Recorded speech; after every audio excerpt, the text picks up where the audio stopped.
amado por Deus, sou filho de Deus, amado. Olá, eu me chamo Amanda Santos, sou uma filha amada de Deus.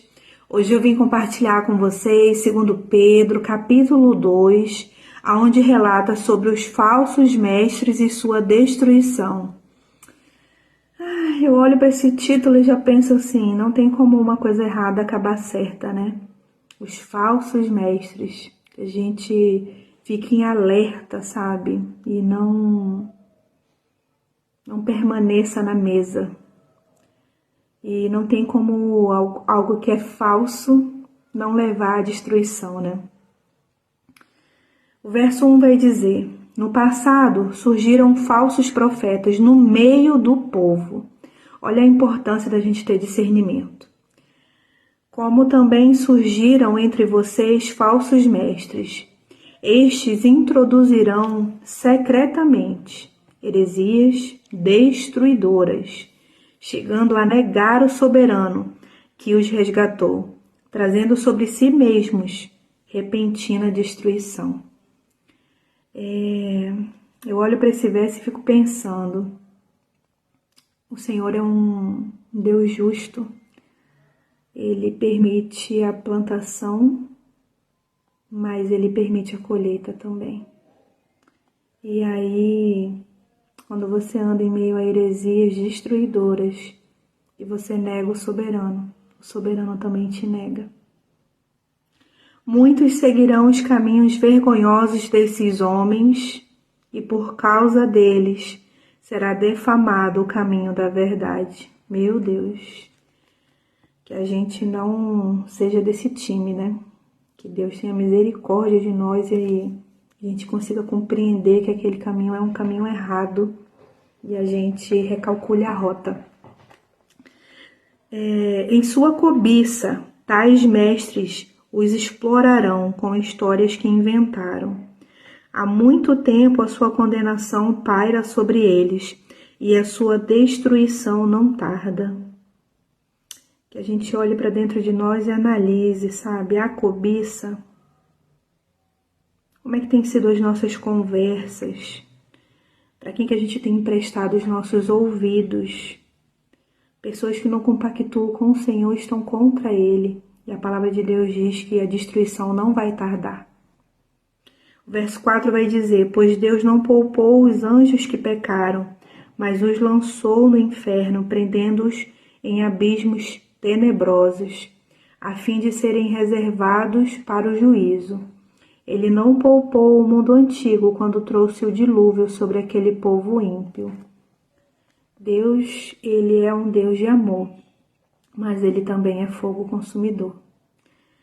Mas preservou Moisés, pregador da justiça. Pensa sobre esse trecho. Mas preservou, pensa em você, diz o seu nome.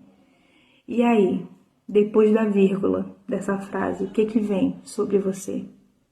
Você é um pregador da justiça? Você está disposto a pregar a justiça? E mais 7 pessoas foram abençoadas através da vida de Noé, né?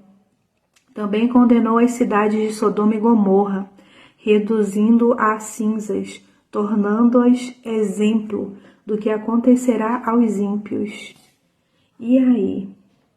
O Senhor olha para nós e encontra impiedade?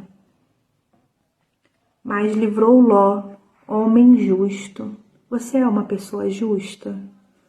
Que se afligia com o procedimento libertino dos que não tinham princípios morais, pois vivendo entre eles todos os dias, aquele justo se atormentava em sua alma justa por causa das maldades que via e ouvia. Vemos, portanto, que o Senhor sabe livrar os piedosos da provação e manter em castigo os ímpios para o dia do juízo, especialmente os que seguem os desejos impuros da carne e desprezam a autoridade.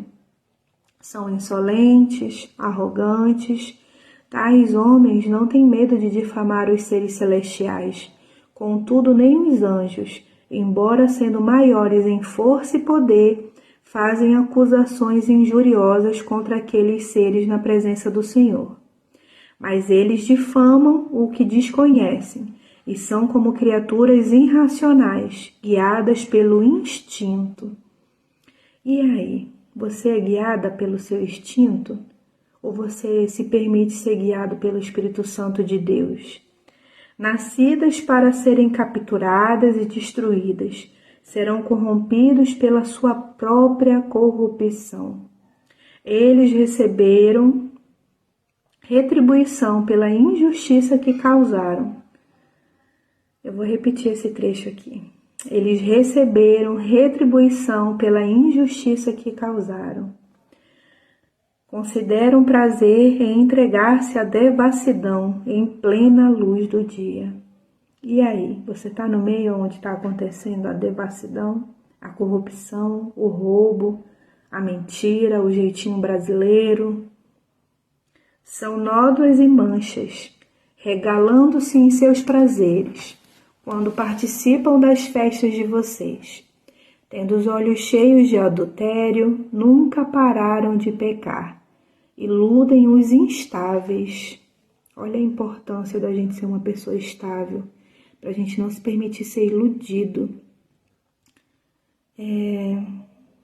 Aqui fala sobre adultério, né? Sobre pecado, que você possa se examinar. E tem coração exercitado na ganância. E aí o versículo vai fechar dizendo, malditos. O teu coração tem se exercitado em quê? Eles abandonaram o caminho reto e se desviaram, seguindo o caminho de Balaão, filho de Beor, que amou o salário da injustiça. É um abismo chamando outro abismo. Mas em suas transgressões foram repreendidos por uma jumenta, um animal mudo que falou com voz humana e refreou a insensatez do profeta. Esses homens são fontes sem água e névoas impelidas pela tempestade. A escuridão das trevas lhe está reservada. Pois eles, com palavras de vaidosa arrogância e provocando os desejos libertinos da carne, seduzem os que estão quase conseguindo fugir daqueles que vivem no erro. Prometendo-lhes liberdade, eles mesmos são escravos da corrupção. A liberdade que gera escravidão, a liberdade que está compactuando com corrupção, sai fora. O homem é escravo daquilo que o domina. E aí? O que tem te dominado?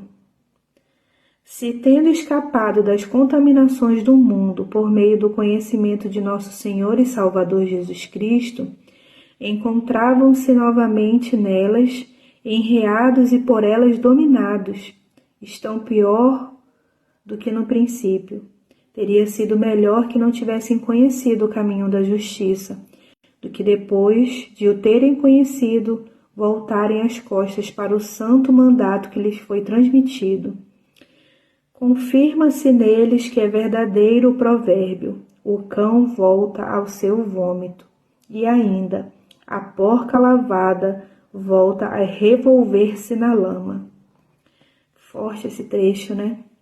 Muitas coisas para a gente refletir, se analisar, se precisar se corrigir, se arrepender, liberar perdão, se sentir perdoado por Cristo. Que tremendo, como é importante ler a palavra de Deus. Vamos orar? Vamos declarar a palavra juntos? Senhor Jesus, muito obrigada por essa palavra. Deus nos ajuda a compreender os falsos mestres e a não permanecer nesse meio para que isso não seja gerado destruição sobre nós. Que a gente não compactue com heresias, que a gente não negue ao Senhor, que a gente não ande em caminhos vergonhosos, que não haja cobiça em nós. Deus, nos ajuda, Senhor, a não irmos para abismos tenebrosos, que nós possamos ser pessoas justas, pessoas que não compactuam com as maldades, que nós possamos ser piedosos, que a gente não dê voz, não dê, aval para as impurezas da carne, a gente não despreze a Tua autoridade, que nós não sejamos insolentes nem arrogantes, que nós, Senhor, não venhamos andar em coisas de traição, sabe? Trair pessoas, trair alianças, trair relacionamentos, amigos, colegas, pessoas que a gente conhece. Que a gente seja uma pessoa estável, firme no Senhor, que não haja ganância, que não haja injustiça em nós, que a gente não ame coisas que o Senhor não ame, que a gente seja pessoas sensatas, que nós sejamos fontes para as pessoas, que nós sejamos pessoas que edifiquem as pessoas que estão próximas de nós. Nos ajuda, Senhor, a tratarmos a escuridão que pode habitar em nós, as trevas, Senhor, o pecado, as coisas que te entristecem, que não te agradam, que eles não sejam cativos, que eles não sejam de estimação, que não haja vaidade, não haja arrogância, Senhor, em nós. Que a gente possa usufruir da verdadeira liberdade que está disponível através de Cristo. Que a gente viva essa plenitude. Que a gente não compactue com coisas corruptas. Que a gente seja dominado pelo Espírito Santo de Deus.